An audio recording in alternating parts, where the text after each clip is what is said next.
This chainsaw got brought to me for a sharpening and cleaning. This is just one of the Bilt chainsaws from the local hardware store. It's not anything fancy. It got dropped off last night, and when I set it down last night, it dumped dirt out everywhere. And upon looking inside, it is saturated with oil, sawdust, probably some dirt. So we are going to use a bit of compressed air to clean this out.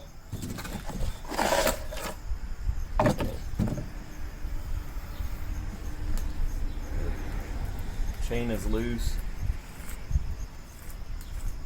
Feels like the bearing's still good though, so let's start by getting the chain off.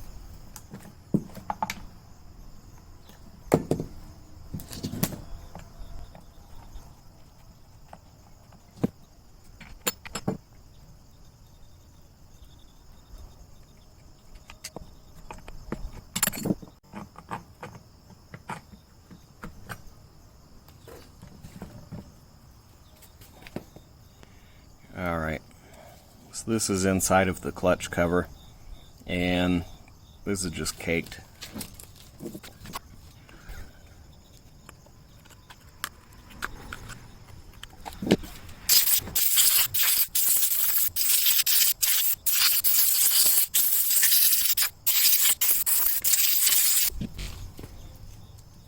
Alright, now with that blown off, we will pull the bar out.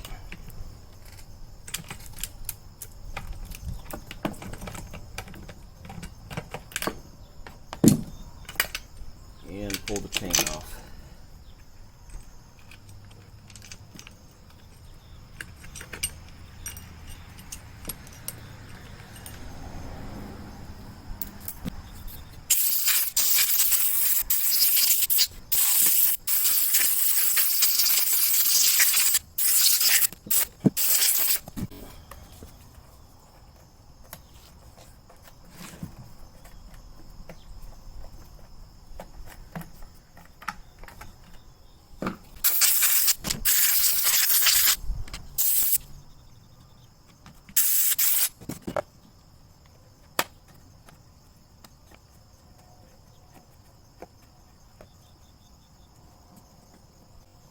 So I am going to clean out the inside of the bar. It has some dirt down in there, and this is just a starter shim. You can pick them up at AutoZone or Advanced Auto, O'Reilly's, whatever, they'll all carry them.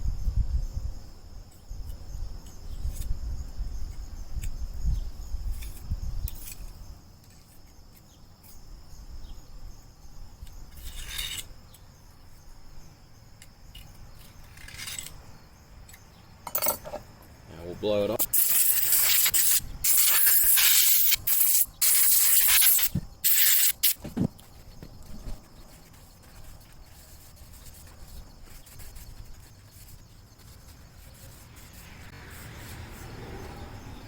Alright, now that the bar is cleaned up, we can check for signs of wear.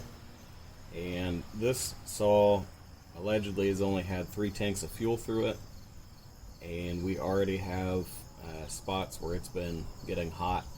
The paint's been coming off the bar. Up here on the end, out here in the middle. So I know that this saw has not been used to cut larger pieces of wood, and there's the tension right on here.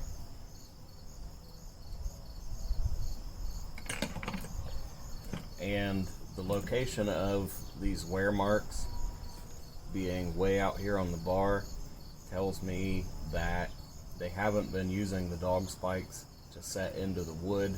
They've just been holding the saw out and cutting. The saw's probably been dull for a while. They've done some tip cutting, and with the chain being loose, there's a good chance that the drive links were not actually in the groove. It's possible that the drive links were coming up the side. That could have been what has caused our paint to wear off all up through here, what could have caused some of the overheating, and could be why the saw wasn't cutting very well according to the customer.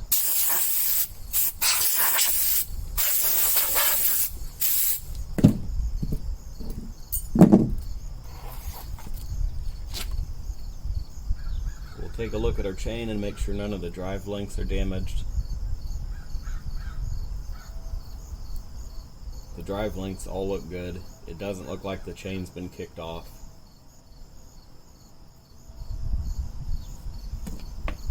Check for damage on the teeth. I usually just look across the top of them. You'll be able to tell pretty quickly if they've hit a rock or nails or anything.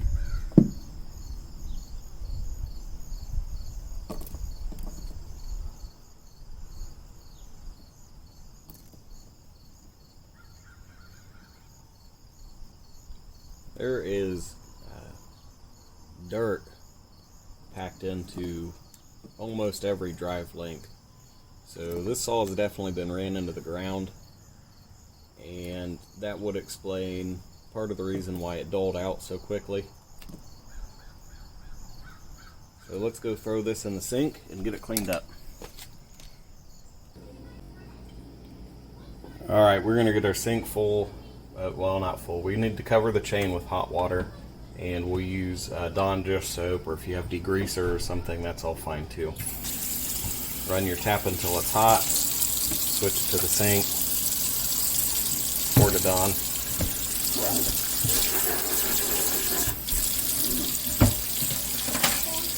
And we'll drop our chain down in there. We only need enough to cover it. So now that it's covered, I'm going to take a steel bristled brush.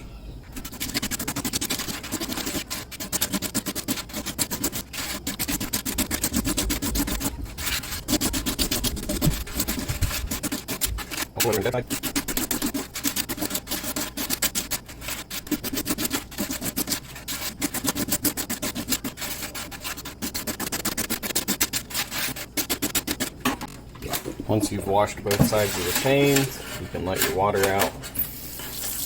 Give it a good rinse. Make sure there's nothing stuck up in the teeth.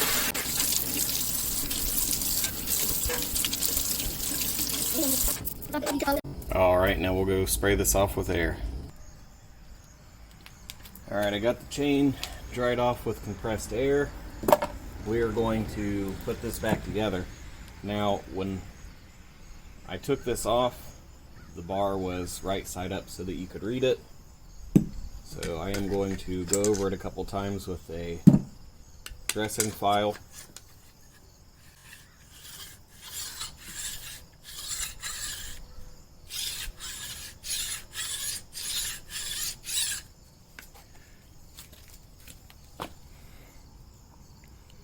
So it doesn't show up very well on the camera, but there are some high and low spots. After I've ran the file over it, some of this is starting to get shiny, and you can see the little gray marks where the low spots are.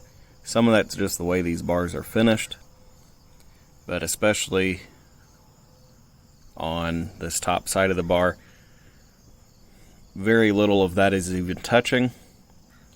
So this Troy-Bilt bar from the factory was likely not centered when it got welded together, which means this chain was tilted at a slight angle the entire time it was running. So I will continue to clean this up with a dressing bar until both sides are about as level as we can get them.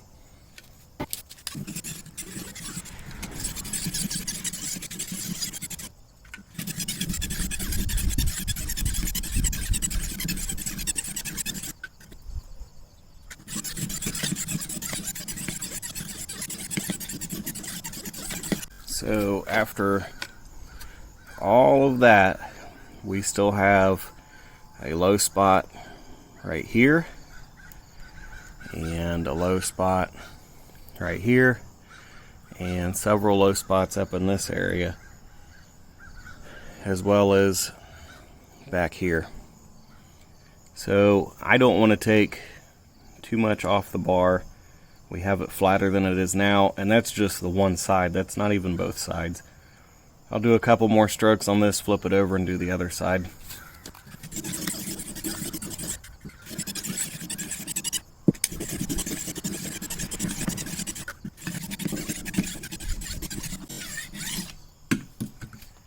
Alright, so this would have been the edge that was being used to cut with, and a few strokes On this side, we have a little bit of a low spot right here, but the rest of it seems to have cleaned up pretty well. And I think for as often as it gets used, that'll probably be fine. Check the outside edge for burrs. You don't feel any burrs on the outside. We'll use our starter shim to feel for burrs on the inside. That'll feel smooth. Same with the other side. So even though we did quite a bit of filing, we didn't remove a ton of material. We didn't remove enough to leave a burr anyway. Let's get the saw put back together. And this time we will flip the bar so that what was formerly the top now has an opportunity to get rounded up.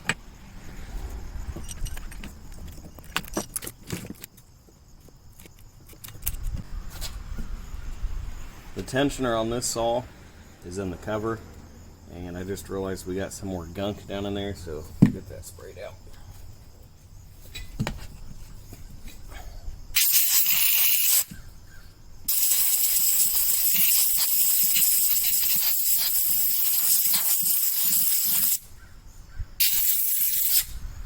Now it doesn't have to be completely spotless. As soon as we cut, it's going to be full of sawdust again, but there's no reason to leave it caked in like that.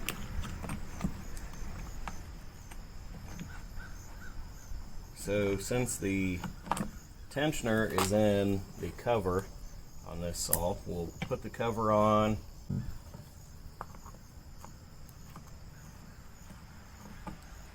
There we go. So it's on that pin now. It has very limited movement. We'll go ahead and put the nuts back on and get everything tensioned up.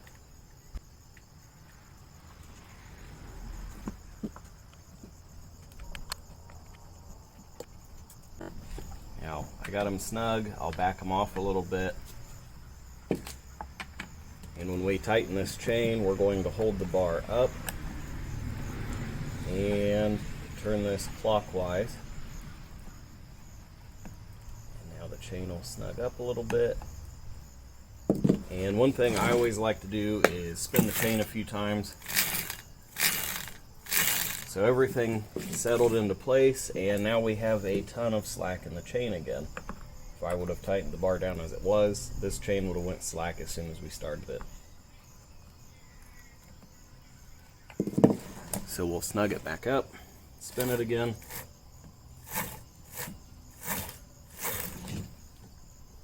A little bit loose.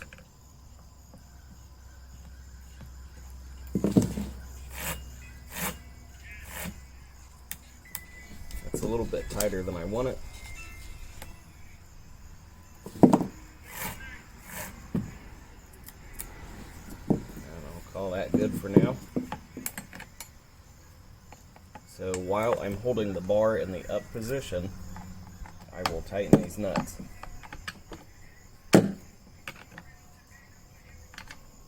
Now that they're tight enough to hold the bar, snug them down. And I did ask that he fill this with fuel before he brought it, because I don't have 40 to 1. It does look like it's full.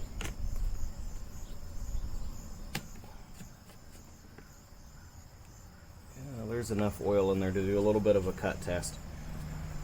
So let's take it out back, find some wood to cut, and see how it cuts before we start sharpening it.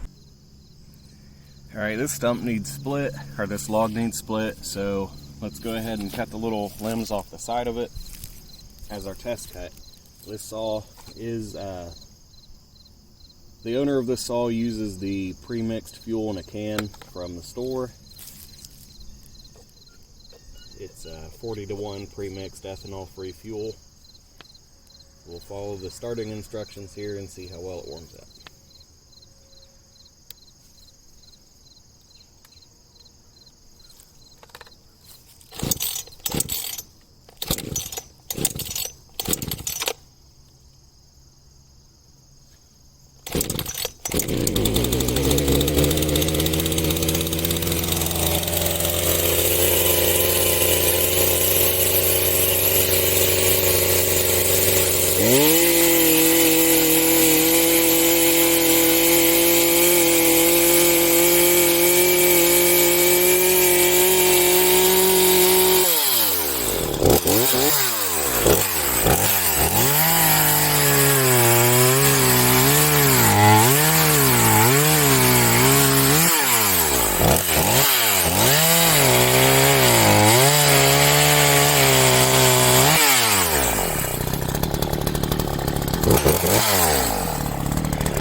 these are the kind of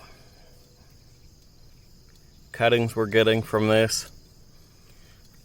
There are some chips, but it looks like it's mostly sawdust.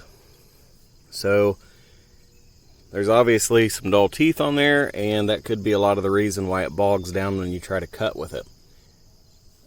Since there are good sized chips in the pile, we're just going to start by sharpening. We'll do another cut, and then I'll determine from there whether or not I want to take the rakers down. This saw doesn't have a lot of power, so I don't want to get it too aggressive. Okay, so this saw had part numbers and everything on it for replacement bars and chains. Up here on the handle, I looked those up and they recommend a 5/32 file. So that's what we're going to use.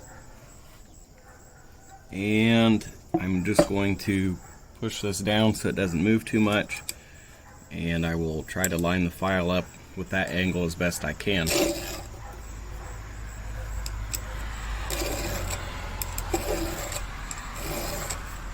After a few strokes, I'll look at it to make sure I'm taking material off evenly and I'm not favoring one side more than the other.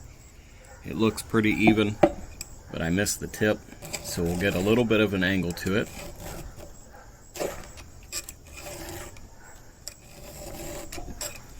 And it caught up there on the corner a little bit, so that was definitely a dull spot. And we'll continue around the chain like that.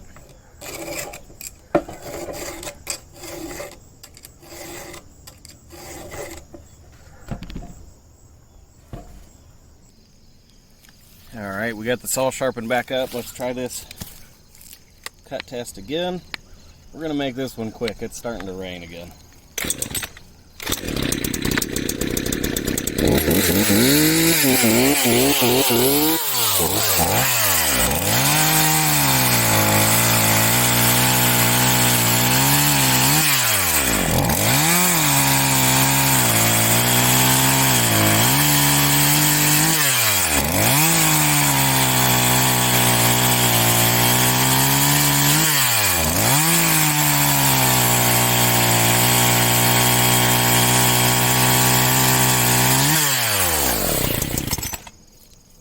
Alright, so we got a few pieces cut there, and as you can see, instead of leaving sawdust, we're now leaving chips, and we got a few strands.